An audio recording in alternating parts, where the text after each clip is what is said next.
Ils élurent Étienne, homme plein de foi et d'Esprit Saint, acte 6:5. Je voudrais vous faire remarquer ces paroles d'acte 6:5, et ils élurent Étienne. Sous la conduite du Saint-Esprit, le disciple appelé Étienne fut choisi par toute la multitude. Ils ne l'élurent pas en votant, mais ils le choisirent d'un même accord ou unanimement. Le mot en grec a pour signification que le choix s'est fait sans opposition d'aucune sorte et dans l'unité. Il n'y a eu ni lutte, ni découragement, ni querelle. Tous savaient qu'il avait été choisi. Le mot Étienne signifie couronne. Combien triomphante fut la vie de cet homme, bien qu'il vécût que de peu de temps. Cet homme de Dieu accomplit davantage dans sa brève vie que nous qui sommes depuis plusieurs années dans le Seigneur. Il fut digne en vérité de recevoir une couronne de gloire. Il ne nous est pas dit grand-chose au sujet d'Étienne.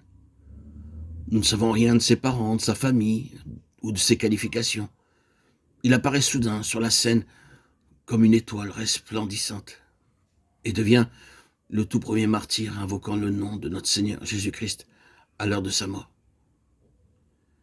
La signification du choix divin nous est révélée par la vie et le ministère d'Étienne.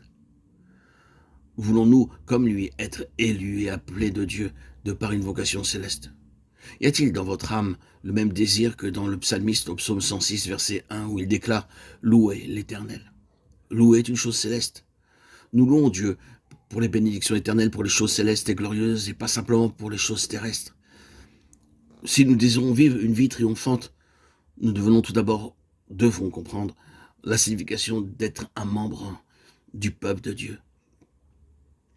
Souviens-toi de moi, ô Dieu, selon la faveur que tu témoignas à ton peuple, et visite-moi par ton salut. Maintenant, si vous écoutez ma voix et si vous gardez mon alliance, vous m'appartiendrez entre tous les peuples, car toute la terre est à moi. Exode 19:5. Avez-vous cette conviction spirituelle que vous êtes du peuple céleste, le peuple élu de Dieu, un peuple qui a été arraché par les puissantes mains de Dieu, qui est devenu un trésor céleste et particulier? Remarquez cette parole, un trésor particulier. La norme du choix de l'homme est basée sur la position sociale, la richesse ou la réputation. Mais la norme de Dieu est différente. Bien que nous soyons comme des vêtements souillés, ruinés par le péché, entièrement sans valeur et inutiles, cependant il déclare « Oh, mon fils, ma fille, je veux que tu sois mon trésor particulier. » Il sait ce qu'il peut faire de vous et de moi pour l'éternité, si seulement nous nous plaçons dans ses mains.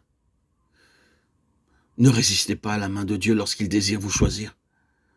Dans le psaume 106, verset 5, le psalmiste prie « Afin que je voie le bonheur de tes élus, que je me réjouisse de la joie de ton peuple, et que je me glorifie avec ton héritage. » Toutes ces choses sont illustrées dans la vie d'Étienne, lequel, en devenant le vase choisi de Dieu, apporte à plusieurs une joie céleste et, en tant que croyant, se glorifie avec tous les saints dans le grand héritage céleste. Aux yeux de Dieu, une seule âme a plus de valeur que toute la richesse du monde. De cette manière, Dieu nous enseigne la signification spirituelle des vérités célestes manifestées dans la vie d'Étienne.